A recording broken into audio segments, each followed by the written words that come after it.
O alto clamor. Vi anjos no céu, indo apressadamente de um lado para outro, descendo à terra e ascendendo de novo ao céu, preparando-se para a realização de algum acontecimento importante. Vi então outro poderoso anjo comissionado para descer à terra, a fim de unir sua voz com o terceiro anjo e dar poder e força à sua mensagem. Grande poder e glória foram comunicados ao anjo, e descendo ele, a terra foi iluminada com sua glória. A luz que acompanhava este anjo penetrou por toda a parte, ao clamar ele poderosamente com grande voz: Caiu, caiu a grande Babilônia, e se tornou morada de demônios, covil de toda espécie de espírito imundo, e esconderijo de todo gênero de ave imunda e detestável. Apocalipse capítulo 18, verso 2. A mensagem da queda da Babilônia, conforme é dada pelo segundo anjo, é repetida com a menção adicional das corrupções que têm estado a entrar nas igrejas desde 1844. A obra deste anjo vem, no tempo devido, unir-se à última grande obra da mensagem do terceiro anjo, ao tomar esta o volume de um alto clamor. E o povo de Deus assim se prepara para estar em pé na hora da tentação que em breve devem enfrentar. Vi uma grande luz repousando sobre eles, e uniram-se destemidamente para proclamar a mensagem do terceiro anjo. Foram enviados anjos para ajudar o poderoso anjo do céu, e ouvi vozes que pareciam fazer ressoar em toda a parte. Retirai-vos dela, povo meu, para não serdes cúmplices em seus pecados, e para não participardes dos seus flagelos, porque os seus pecados se acumularam até ao céu, e Deus se lembrou dos atos iníquos que ela praticou. Atos capítulo 18, versos 4 e 5. Esta mensagem pareceu ser adicional à terceira mensagem, unindo-se a ela assim como o clamor da meia-noite se uniu à mensagem do segundo anjo, em 1844. A glória de Deus repousou sobre os santos, pacientes e expectantes, e denodadamente deram a última advertência solene, proclamando a queda de Babilônia e chamando o povo de Deus para sair dela, para que possam escapar de sua terrível condenação. A luz que se derramou sobre os expectantes penetrou por toda parte, e aqueles, nas igrejas, que tinham alguma luz e que não haviam ouvido e rejeitado as três mensagens, obedeceram à chamada e deixaram as igrejas decaídas. Muitos tinham chegado à idade de responsabilidade pessoal, desde que essas mensagens haviam sido proclamadas, e resplandecera sobre eles a luz, e tiveram o privilégio de escolher a vida ou a morte. Alguns escolheram a vida e tomaram posição com os que estavam esperando o seu Senhor e guardando todos os seus mandamentos. A terceira mensagem deveria fazer sua obra. Todos deveriam ser provados por meio dela, e os que são preciosos deveriam ser chamados das corporações religiosas. Um poder compulsivo movia os sinceros, enquanto a manifestação do poder de Deus trazia temor e repreensão aos parentes e amigos incrédulos, de modo que não ousavam embaraçar os que sentiam a obra do Espírito de Deus sobre si, e tampouco tinham poder para o fazer. A última chamada foi levada aos pobres escravos, e os que eram piedosos entre eles derramaram seus cânticos de arrebatadora alegria ante a perspectiva de seu feliz libertamento. Seus senhores os não podiam impedir, o medo e o espanto os conservavam em silêncio. Grandes prodígios eram operados, doentes eram curados, e sinais e maravilhas seguiam os crentes. Deus estava na obra, e cada santo, sem temer as consequências, seguiam as convicções de sua própria consciência, e unia-se com os que estavam a guardar todos os mandamentos de Deus. E com poder proclamaram amplamente a terceira mensagem. Vi que esta mensagem se encerrará com poder e força muito maiores que o clamor da meia-noite.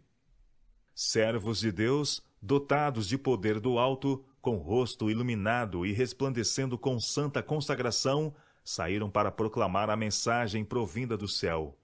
Almas que estavam espalhadas por todas as corporações religiosas responderam à chamada, e os que eram preciosos retiraram-se apressadamente das igrejas condenadas, assim como precipitadamente fora Ló retirado de Sodoma antes de sua destruição. O povo de Deus foi fortalecido pela excelente glória que sobre ele repousava em grande abundância e o preparou para suportar a hora da tentação. Vi, por toda parte, uma multidão de vozes a dizer: aqui está a perseverança dos santos, os que guardam os mandamentos de Deus e a fé em Jesus. Apocalipse, capítulo 14, verso 12.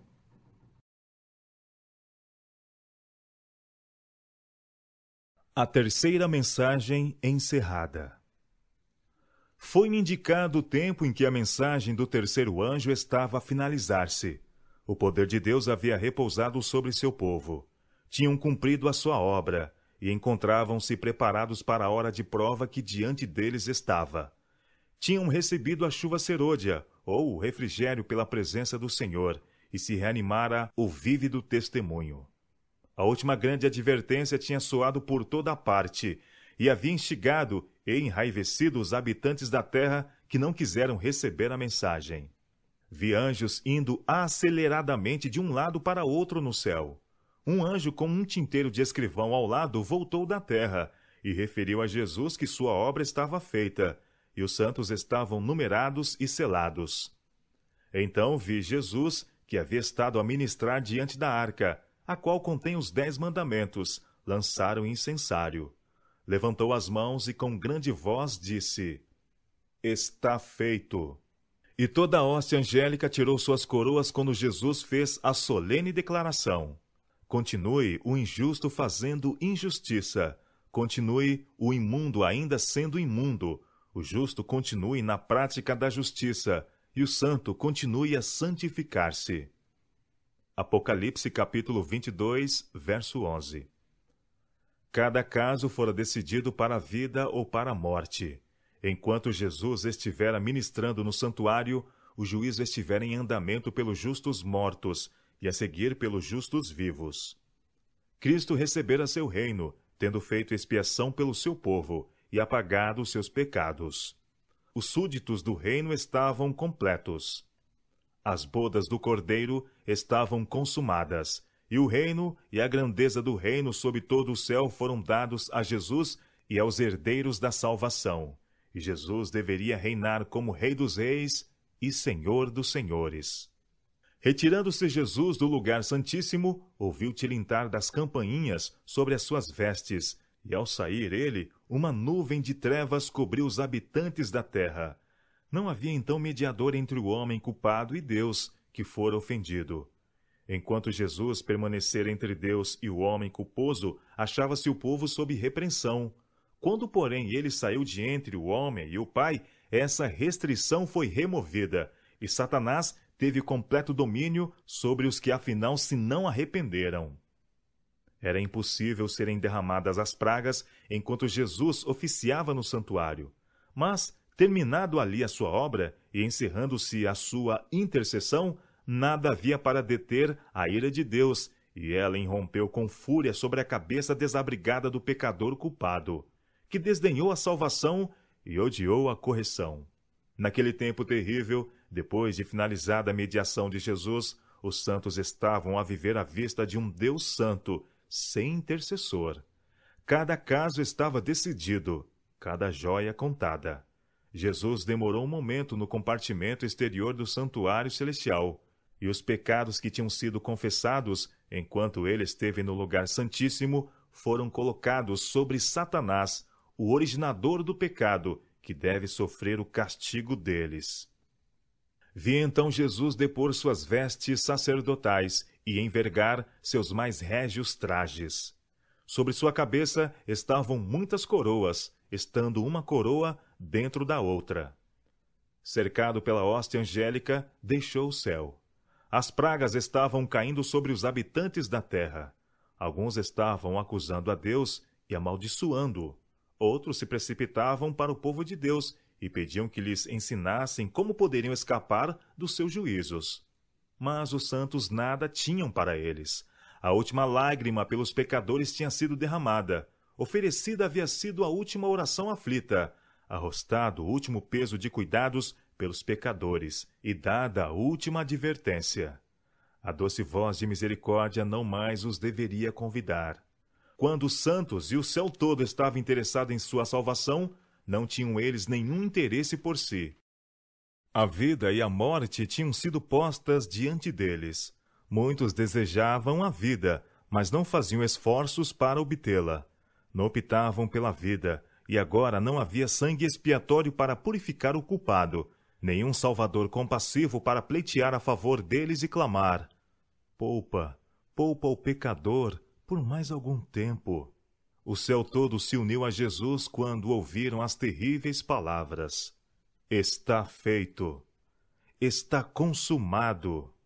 O plano da salvação se havia cumprido, mas poucos tinham escolhido fazer aceitação do mesmo. E, silenciando-se a doce voz de misericórdia, o medo e horror apoderou-se dos ímpios.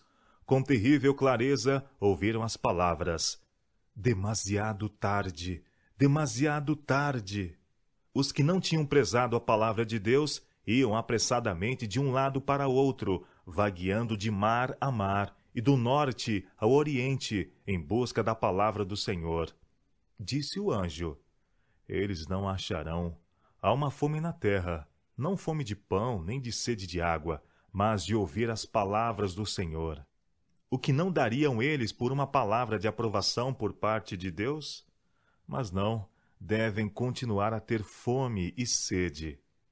Dia após dia desprezaram a salvação, dando maior apreço às riquezas e prazeres terrestres do que a qualquer tesouro ou estímulo celestial.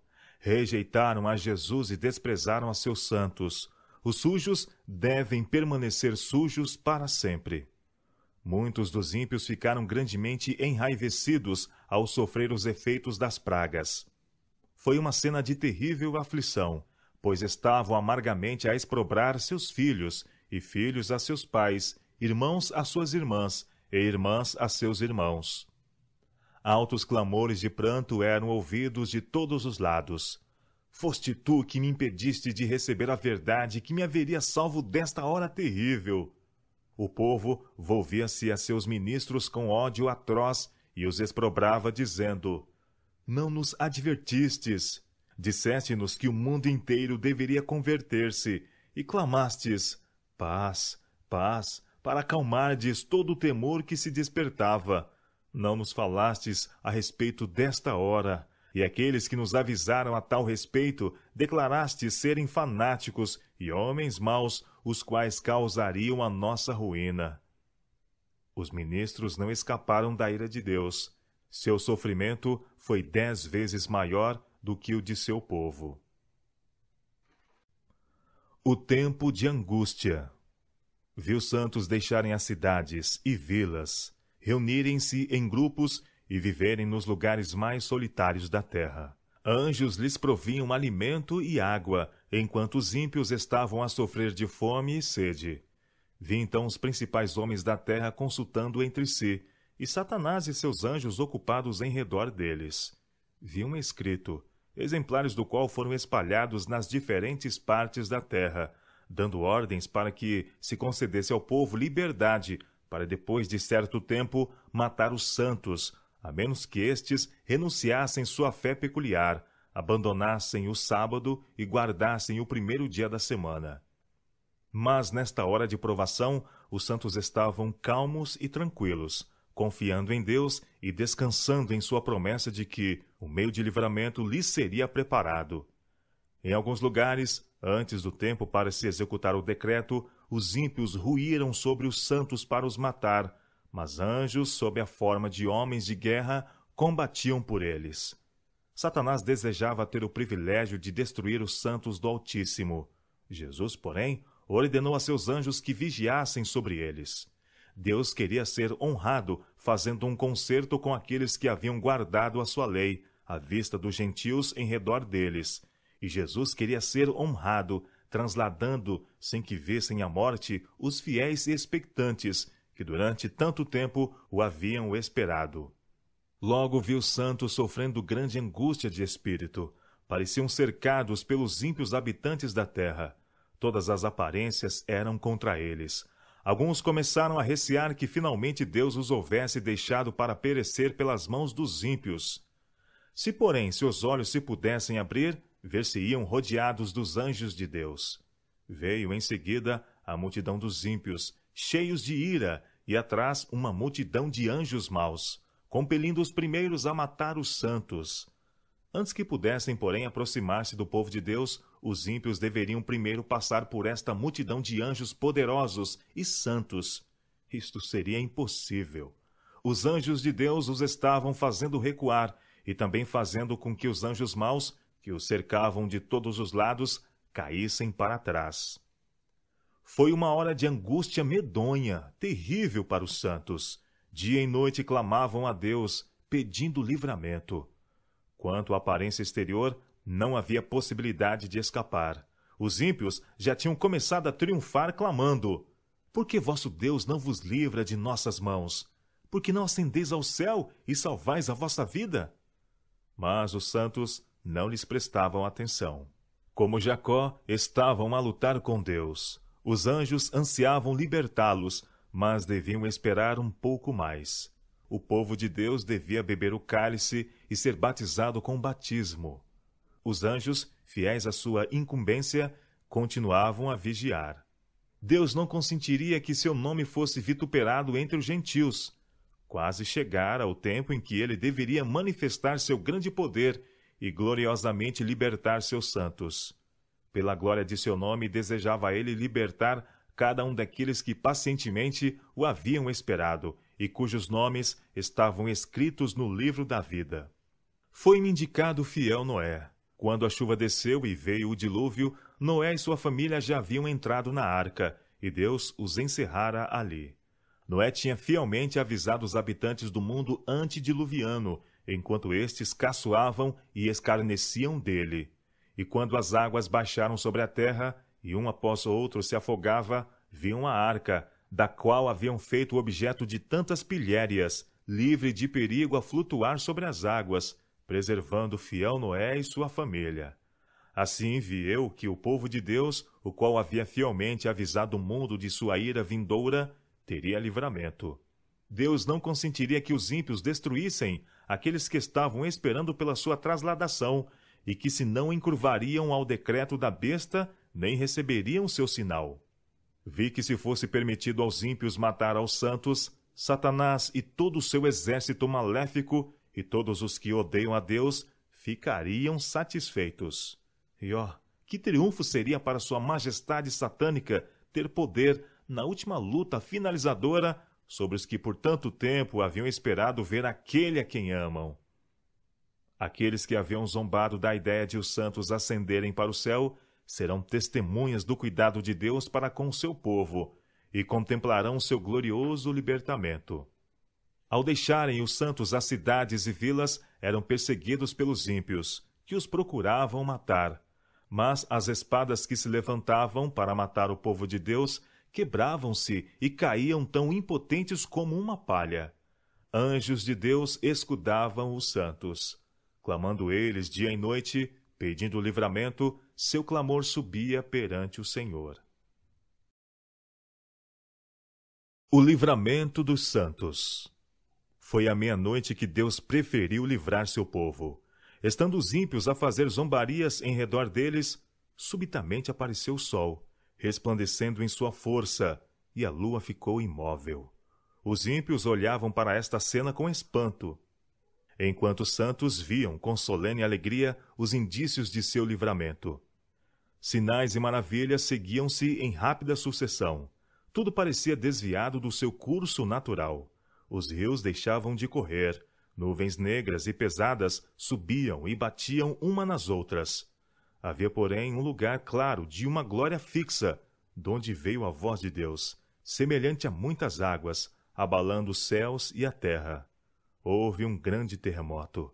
As sepulturas se abriram, e os que haviam morrido na fé da mensagem do terceiro anjo, guardando o sábado, saíram de seus leitos de pó, glorificados, para ouvir o concerto de paz que Deus deveria fazer com os que tinham guardado a sua lei.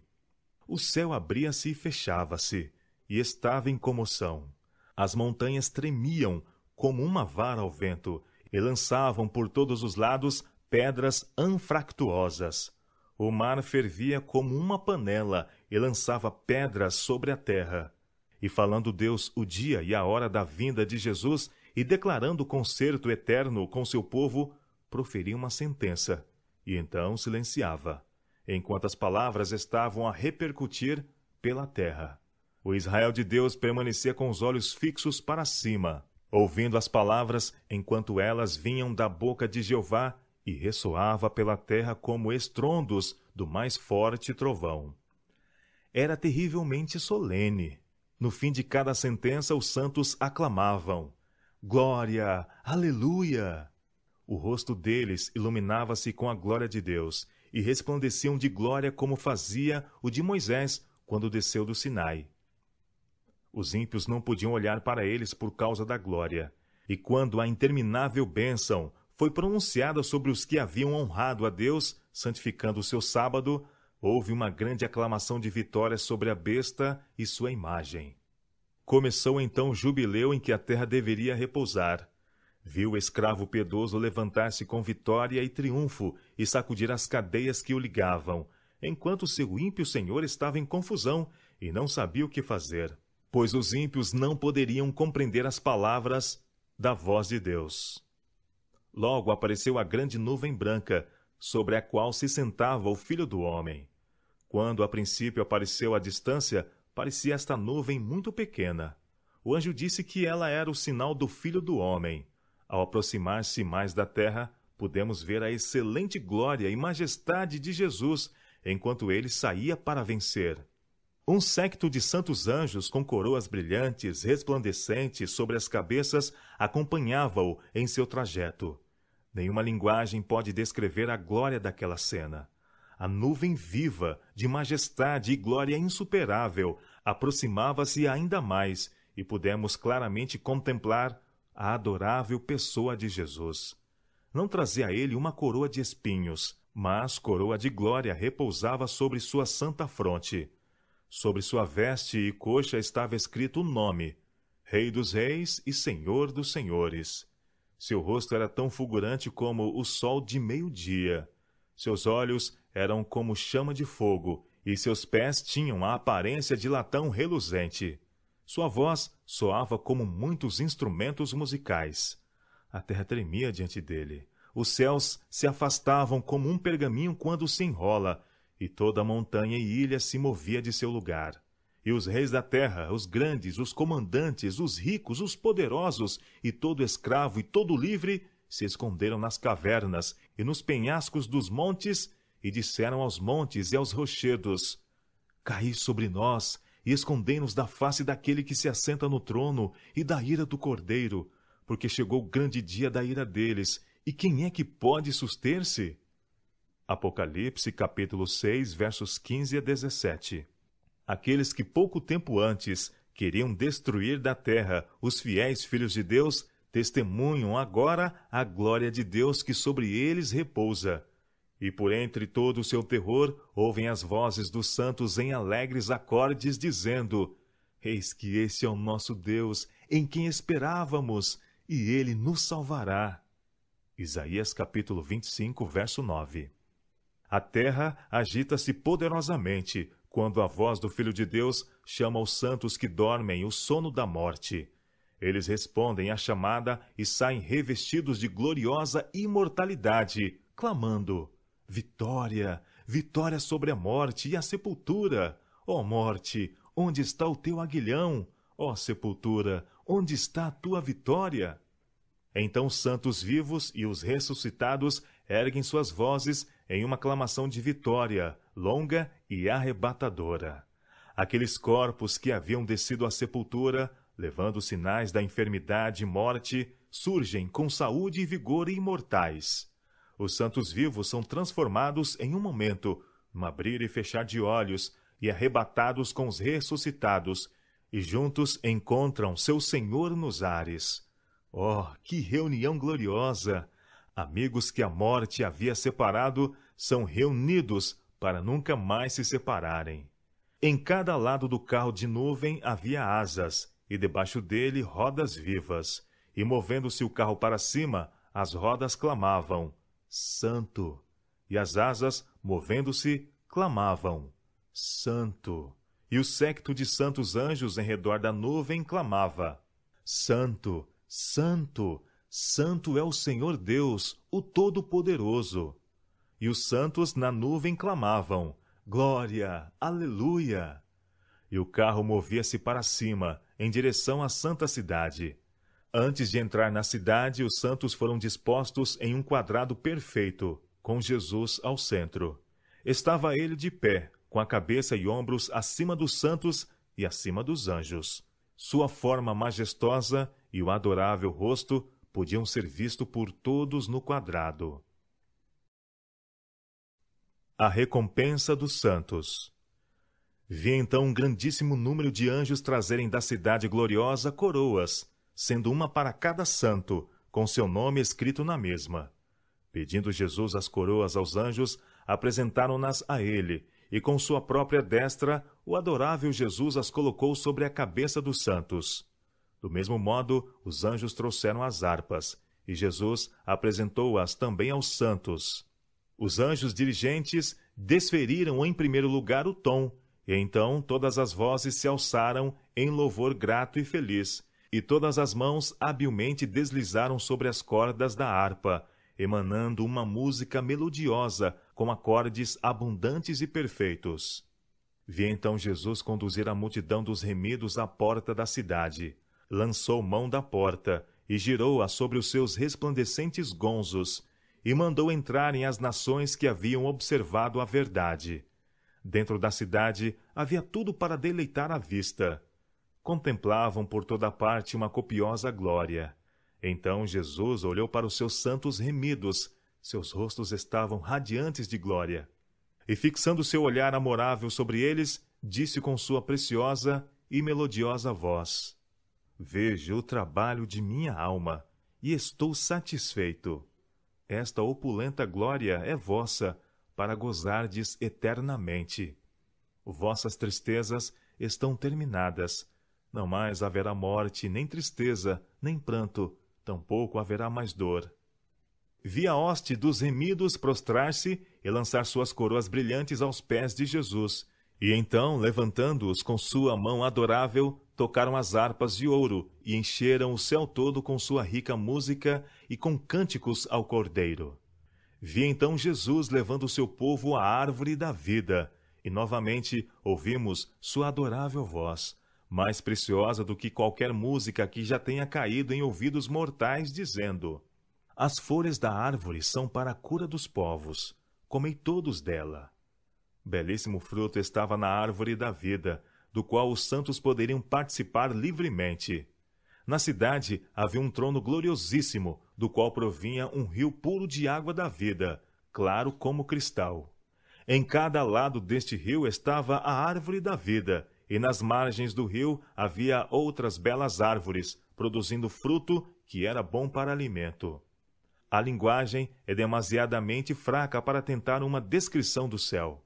Apresentando-se diante de mim aquela cena, fiquei inteiramente absorta.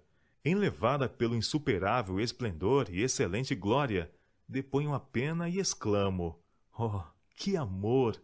Que maravilhoso amor!